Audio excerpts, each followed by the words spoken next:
On the way 1.0 চ্যানেলে আপনাদের স্বাগত জানাই। আপনাদের সাথে আছি আমি অজয় সরকার। আর আজকে আপনারা শুনবেন কালকুটের লেখা কোথায় পাবো তারে বইয়ের 12তম পর্ব। তাহলেই শুরু করা যাক।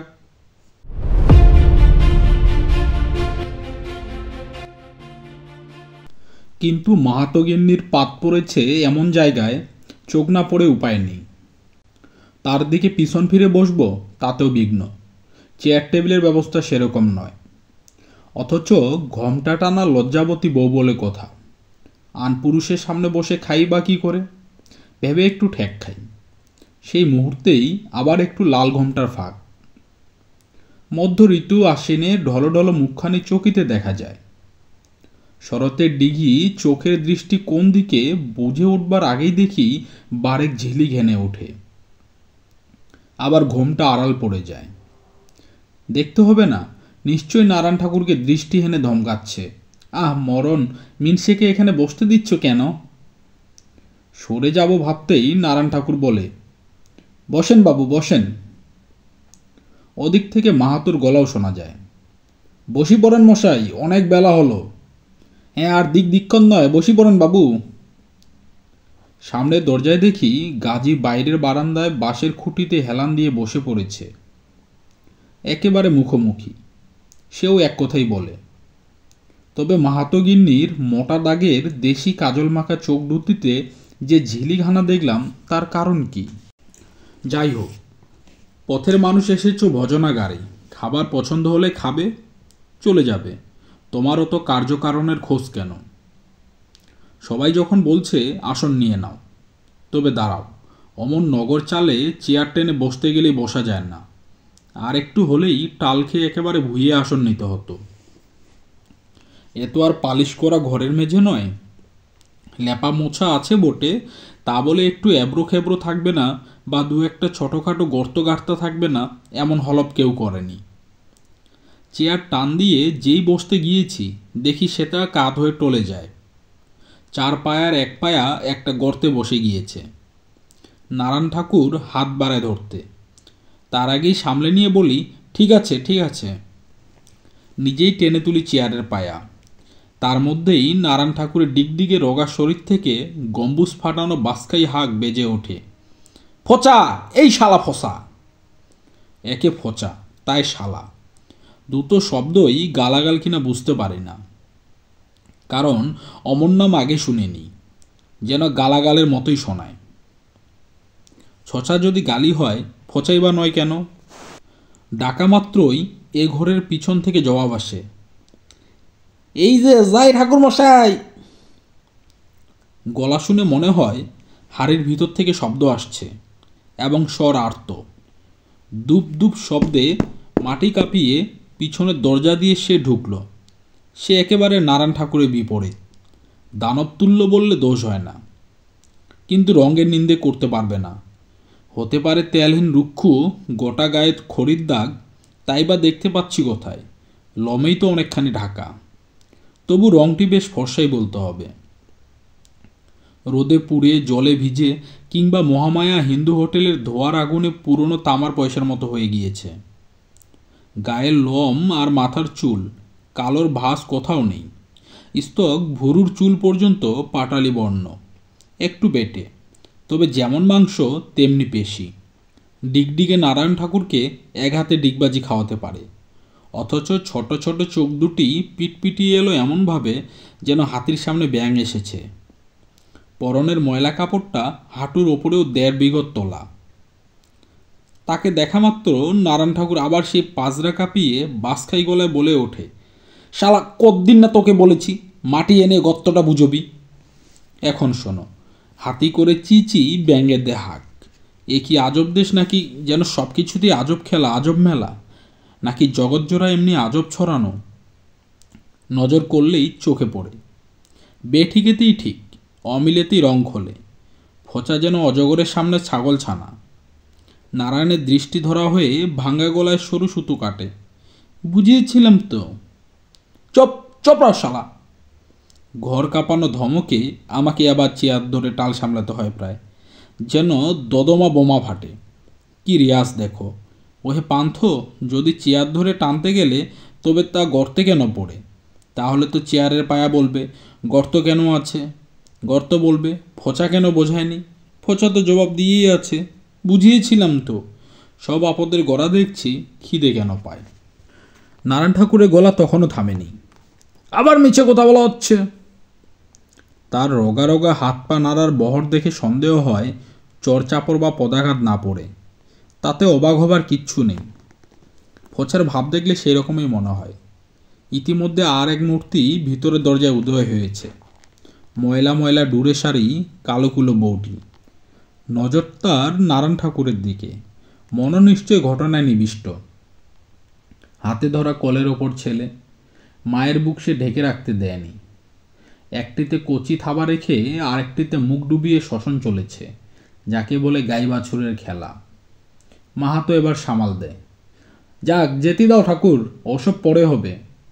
ঠাকুরে গোসা অত সহজে শান্ত হবার নয়, বলে, না দেখো মাতুদ্দা, শালা আবার মুখের উপর মিশে কথা বলে।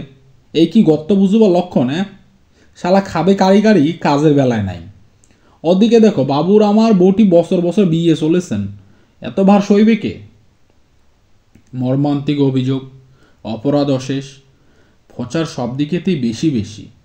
শুধু নারায়ণ ঠাকুর কেন, সরকার বাহাদুরের পর্যন্ত ফোঁচাকে কতল করা উচিত। এ যুগে যে দুটোতে আটন শাসন, সে দুটোতে এত বাহাদুরি দেখালে চলবে কেন? ভাববার অবকাশ মেলে না। হঠাৎ বন্ধ মুখের পাক খাওয়া অবাধ হাসির খিল খুলে যায়। প্রথমে মাহাতো গিন্নির। বোধ হয় নাক মুখ দিয়ে ভাত ছিটকে যায়, আঁচল খসে যায় ঘোমটার। খিলখিল হাসিতে এমন একটা রাগী আর ভারী আসর কোথায় ভেসে যায়। তারপরে মাহাতো খুড়ো, সেই এক অবস্থা, তবে হাসির গলায় অজস্র কাশি, যাকে বলে দম ফাটানো। মাহাতোর সঙ্গে সঙ্গেই বাইরে দাওয়া থেকে গাজীর হাসিও বেসামাল হয়ে উঠল। তিনের হাসি আর থামতে চায় না। কেন? কেমন যেন একটু ধন্দ লাগানো হাসি, যেন তলায় তলায় কি রহস্যের স্রোত বয়ে যায়। আবার ওদিকে দেখো, এ যেন সেই কথাটাই, পড়ল কথা সবার মাঝে, যার কথা তার গায়ে বাজে। হাসির লোহরা বেজে উঠতেই দরজায় দাঁড়ানো বউটি হঠাৎ অদৃশ্য। আর নারায়ণ ঠাকুরের অমন যে বর্মতে যে দপদপানি, তা যেন হঠাৎ কেমন হাসির ঝাপটায় নিবু নিবু। ঝিমিয়ে পড়া মুখ একটু বিব্রত, তবু ধমকে দেয়, যদিও গলাতে আর সে জোর নেই। একটি নিটল খেউর করে বলে, আর দাঁড়িয়ে দাঁড়িয়ে সং দেখাতে হবে না, তাড়াতাড়ি ডিশ গ্লাস বের করগে যা, টেবিলটা মুছতে দিয়ে যা, বাবুকে খেতে দিতে হবে। বলে সে এক লহমা দাঁড়ায় না, কারুর দিকে তাকায় না, যেন দৌড় দিয়ে ভিতরের দরজায় অদৃশ্য হয়ে গেল। সেই সঙ্গে ফোঁচাও। আর তিনের হাসি আরেকবার উচ্চরলে ঘর ভাসায়। কেন, ব্যাপার কি? কেমন যেন একটা ভোজবাজির হাওয়া মনে হয়। ভাবতে ভাবতে চেয়ার টেনে সাবধানে বসি। তিনজনের দিকেই ঘুরে ফিরে তাকাই। মাহাতো গিন্নির সঙ্গে চোখাচোখি হতেই সে জিভ কেটে ঘোমটা টানে। পরপুরুষ না, বিড়ি খাওয়ার কথা এখন ভুলে যাও। গাজী হাসতে হাসতে বলে, জয় মুর্শেদ, কি ব্যাস দেখো দিনি, কে দে শীত কারে কই চোর। মাহাতোর হাসি আরো জোরে বাজে, বলে, ঘাস খেয়েই যায় ঘোড়ায়, মার খায় গাধায়, সেই গোত্তর হলি। কর্তার কথা শুনে গিন্নি আরেকবার খিলখিলিয়ে ছলকায়। গাজী বলে, যা বলেছ চাচা, ওই সেই কথা হলি বলার মন। আমি কার গলাতে ঝুলাবো এখন, সখী গো মদন যে তহসিলদার ভারী। হাসিতে কাশিতে মিলিয়ে জবাব দেয় মাহাতো, কেন, গলায় ঝুলোবার জন্য ফসাই তো আছে। এই যে বলি গেল, বউ বছর বছর বিয়ে, তা ফসাকেই তো বাপ বলি ডাকে, ঠাকুরকে তো ডাকে না। আবার ঘর ভাসানো হাসি, রহস্যের বন্ধমুখ যেন খুলি খুলি করে। ধনদের ঘর যেন কাটে, কিন্তু ধনদের ঘরে এতক্ষণ যদি বা মাহাতো আর গাজীর দিকে চোখ তুলে তাকাচ্ছিলাম, তা আর পারি না। কথা থেকে লজ্জা আসে, রুচিতে বাঁধে, কোথায় যেন একটা দুর্নীতির কাঁটা উকি ঝুঁকি দেয়। ব্যাপারটা ঘোরালো নিঃসন্দেহে, তবে মাহাতো আর গাজীর সঙ্গে এই আলাপের শরিক হতে চায় না। চেয়েও না, কেউ মাথার দিব্যি দেয়নি, তা বলে তুমি কারোর মুখে খিল দিতে পারো না। গাজী বলে, তার জো নেই, ছেলেগুলো না কর্তা বলে ডাকে, বাপ বলে ডাকলে ও আর আবার মান যাবে যে। কি মরণ গো। কথা আসে ঘোমটার ভিতর থেকে, তারপরে হাসি। মাহাতো বলে, তা মন্দ কি বলো, ফোঁচাই ভালো আছে। মিনি মাগনায় একপাল ছেলের বাপ হয়ে ঘুরি বেড়াচ্ছে। ঘোমটার ভিতর থেকে হাসির সঙ্গে আবার কথা আসে। ছি কি মুখ গো! গাজী হা হা করে হাসে। মাহাতো আবার বলে, কেন, আমার মুখের কি দোষ হলো? ওই হে গাজী, বলো না কেন? বউ তোমার ঘর করবি আর তার প্যাডের সাওলে এসে বাপ বলবি আমাকে? দূরও। মাহাতো গিন্নি শুধু ঝামটা দেয় না, কাজল কালো চোখ দেখিয়ে বিরক্তি হানে। যা বলবে তা বলো, আবার নিজেকে নিয়ে টানাটানি কেন? তাতে গিন্নির গায়ে লাগে। হ্যাঁ, আমিও মনে মনে বলি এবার মাহাতো ক্ষান্ত দিই। এ প্রসঙ্গের মধুতে গাত বড় বেশি, যত ঘষবে তত আঠা, জমলে আবার মাছিকে টেনে তোলা যায়। কিন্তু আমি ভাবি, খেতে এসে কি রঙ্গ দেখি! হাটের মানুষ আসে চলে যায়, গোলপাতার এই ছাউনির তলায় সবাই দেখে এক ভোজনাগার, মহামায়া হিন্দু হোটেল। কিন্তু এক রূপেতে কত রূপ! এ যেন এক মঞ্চ। এখন এক পালা, অন্য সময় আরেক পালা। এখন এই পালাতে পাট আলাদা, সাজগোজ ভূমিকা বেবাক ভিন্ন। নতুন পালায় নতুন সাজ, তখন নতুন ধরাচূড়া, ভিন্ন চরিত্র। হাস্যে রহস্যে জানা গিয়েছে ওসব মহাজন পাচক ঠাকুর প্রেমিক নাগর, দাসী প্রেমিকা। আর ফচায়ান তখন কি করে? ভাবতে গিয়ে বুকের মাঝে হঠাৎ কেমন ফিক লেগে যায়। চোখ পিটপিটানো তামা রং সেই প্রকাণ্ড মুখখানি চোখের সামনে ভেসে ওঠে। ব্যথা কিছু ছিল কি না দেখিনি, একটা অমানবিক অসহায়তা মুখ ভরেছিল। সে কি তখন ঘুমোয়, নাকি এই নোনাগাঙ্গের কুলে কুলে বাঁধে বাঁধে কোনো নিশির ডাকে ফেরে?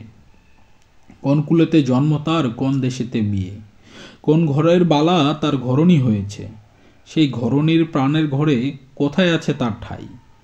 এই জীবনের দরিয়া তার কোন প্রবাহে চলে? বৃথা জিজ্ঞাসা। কোনো কাব্যপুরাণ কবে জবাব দিয়েছে আয়ান মনো কথা? কে জানে ফচার প্রাণের বউ সায়রে বউ কতখানি খেলে, সেখানে অনুভূতির বোধ কত গভীরে, কতটুকু তরঙ্গ ওঠে নাচে কে জানে? কিছুই জানে না। সব প্রাণের কুলুপ টুকটুক করে খুলি, তেমন চাবি আমার হাতে নেই। দেখি মাত্র, রূপ দেখি। যে দেখাকে অরূপ বলে, সেই চেনাচেনি কোথায় আমার? চিনি বলে হাঁক দেব না, তাই কে জানে ফোঁচা নামক লোকটির প্রাণে ফুল কোথায় ফোটে, কোথায় ঝরে যায়।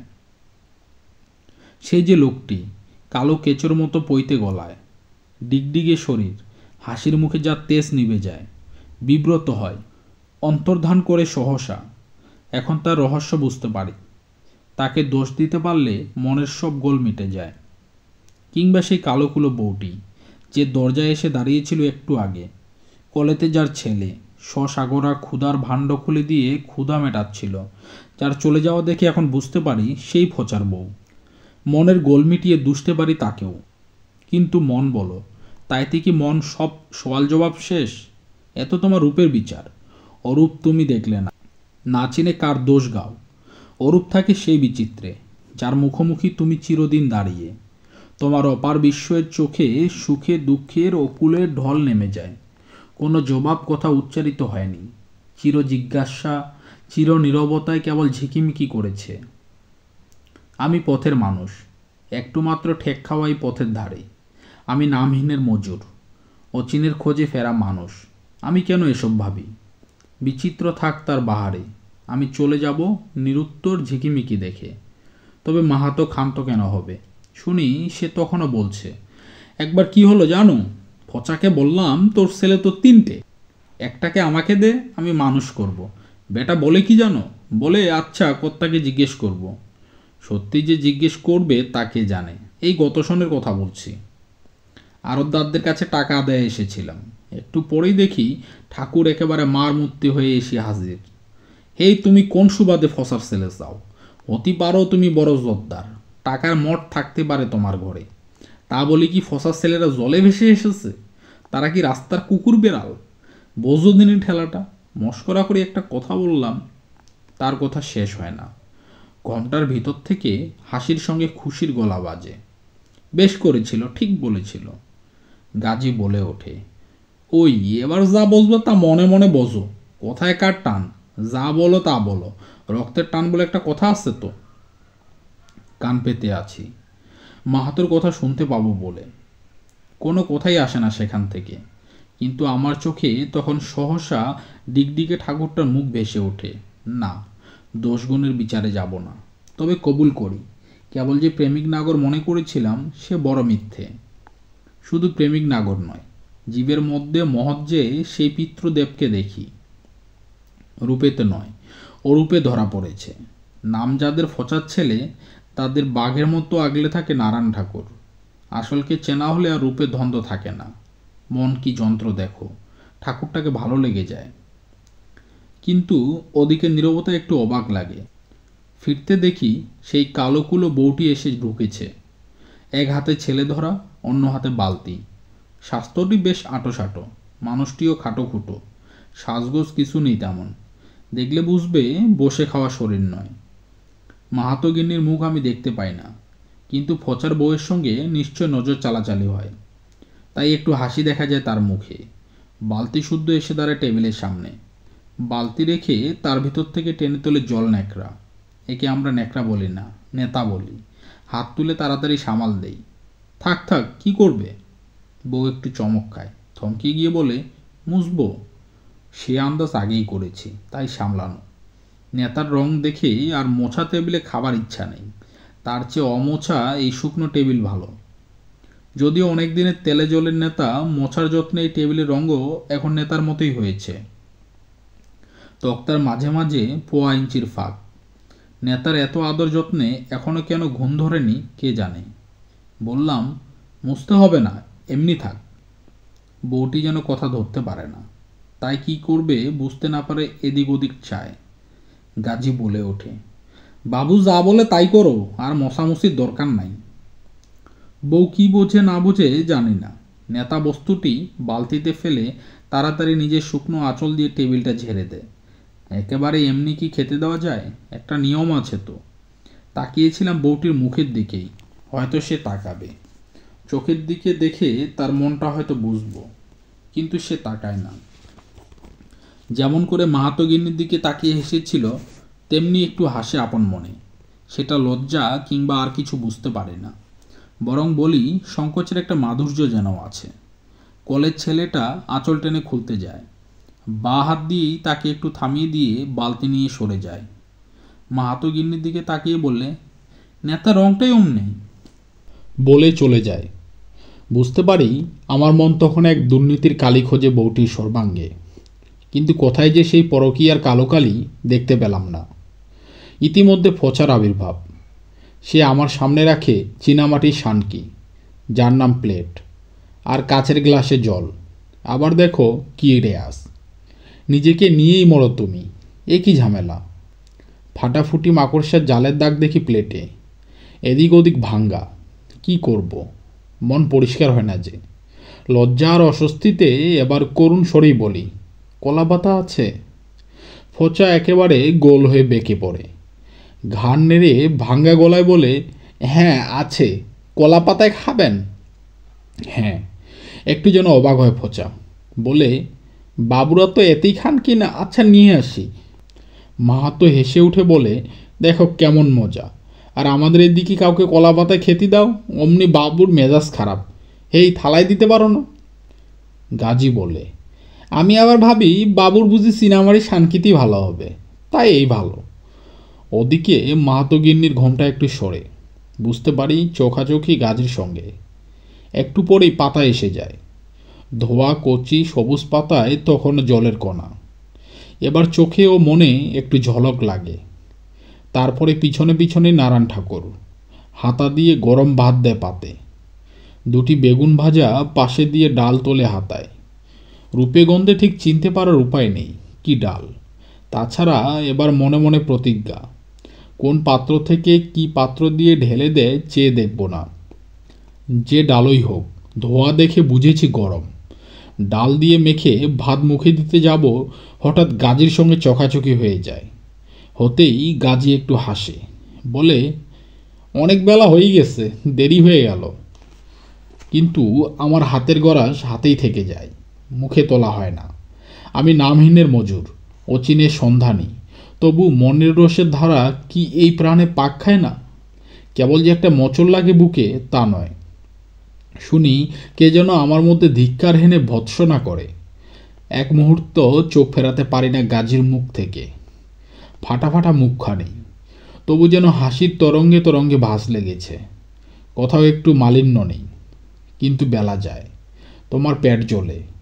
মুর্শেদের নামের মজুর কি মানুষ নয়? সঙ্গীকে ভুলে যাও, এ তোমার কেমন ক্ষুধা হে? হাতের গরাস পাতে নামিয়ে বলি, ওহে তুমি কি খাবে, ভাত না অন্য কিছু? এবার দেখো গাজীর আরশি চোখে কেমন শিশুর লজ্জা ফোটে।